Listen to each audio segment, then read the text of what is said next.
14th week లోకి వచ్చేసాము మనం ఇప్పుడు. మీకు ఈ హౌస్ లో ఏదో ఒక రిగ్రెట్ తప్పకుండా ఉండే ఉంటుంది. ఆ రిగ్రెట్ ఏంటి, అది ఏ వారంలో చెప్తూ let us start today. Week 11 నేను మెగా చీఫ్ అయిన వీక్ సాఫ్ట్ గా నీట్ గా చేయాల్సింది, బట్ కొంచెం లాస్ట్ అయిపోయాను. That's my biggest regret. ఈ వీక్ లో సంచాలక్గా నీ పర్ఫార్మెన్స్ గురించి నువ్వు చెప్తావా, నేను చెప్తాను? నేను టైగా ఇస్తున్నా అన్న. బిగ్ బాస్ ప్లీజ్ నో ఒకరిని ఇవ్వాలి అన్నారు. నువ్వు సంచాలక్గా సేఫ్ ఆడావు, టై.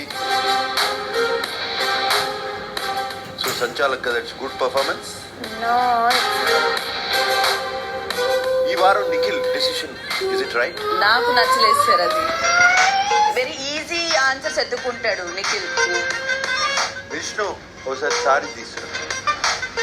ఈ టవర్ చుట్టూ దాన్ని రోల్ చేయమంటే ఏం చేస్తావు?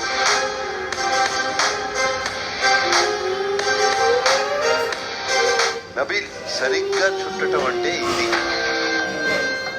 ఈ తిత్తర, ఆ తిత్తర అనేది ఎప్పుడు తగ్గుద్ది? చెక్ మీద 15 lakhs రాశావు సార్. ఆ రాసింది మళ్ళీ తీసుకెళ్లి షట్టర్లో ఎందుకు వేసావు? కొంచెం సెల్ఫిష్గా ఉందామని చెప్పి రాసినా సార్. మళ్ళీ బయటికి రాగానే అయ్యో ఎక్కువ రాసినా కదా అని అనిపించింది sir. Nabeel, do you want to win are not? I want to win sir. ప్రపంచంలో విన్నర్స్ అందరూ సెల్ఫిష్ అనుకుని ఆట సరిగ్గా ఆడకపోతే ఏమవుతుంది? They will never be a winner. This week double elimination.